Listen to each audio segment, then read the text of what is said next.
Alors, ce que je veux dire par là, c'est qu'il faut faire une critique du peuple français.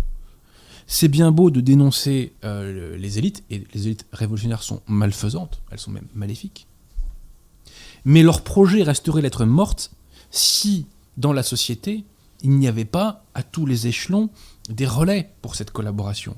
Permettez-moi de vous donner un exemple qui m'a fait péter un plomb.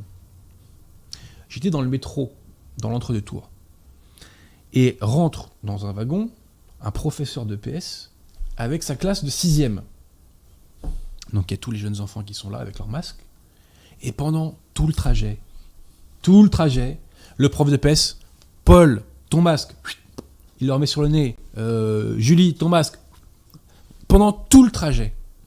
Et ben moi je vous dis que Olivier Véran n'aurait commis aucun mal de facto s'il n'y avait pas eu des gens comme ce prof de PS pour collaborer.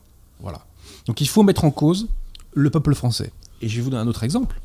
Les dom-toms. En 2017, Marine Le Pen fait en Guadeloupe 24% et en Martinique 22%.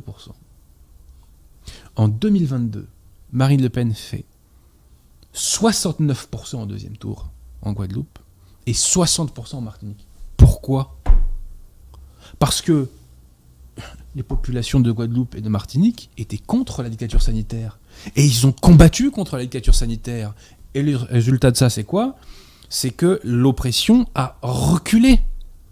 Quand on combat, mécaniquement, l'oppression recule. Voilà. C'est pas compliqué. Donc, quand on combat, l'oppression recule, et quand on se laisse marcher sur les pieds, et ben effectivement, le type en face, il en profite. Donc je salue le courage dont ont fait preuve les populations d'outre-mer.